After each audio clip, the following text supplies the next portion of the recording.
नमस्कार सांगमाने आज आम आसीचु बालेश्वर जिलार पवित्र रेमण धाम को जो विराजमान प्रभु क्षीरचोरा गोपीनाथ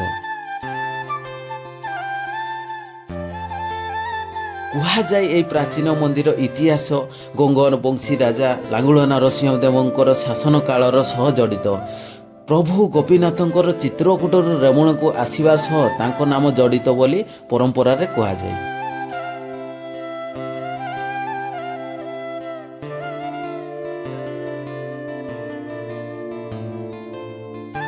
ଏହି ମନ୍ଦିରର ସବୁଠୁ ଅଧିକ ପ୍ରସିଦ୍ଧ ହେଉଛି ମାଧବେନ୍ଦ୍ର ପୁରୀଙ୍କର କ୍ଷୀରଚୋରୀ କାହାଣୀ ପାଇଁ।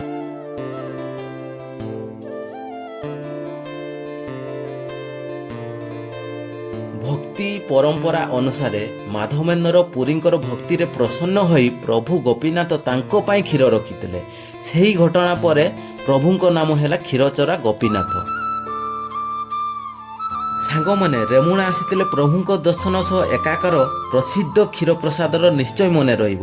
ଆପଣମାନେ କେବେ କ୍ଷୀରଚୋରା ଗୋପୀନାଥ ଆସିଛନ୍ତି କି? କମେଣ୍ଟ କରି ଜଣାନ୍ତୁ।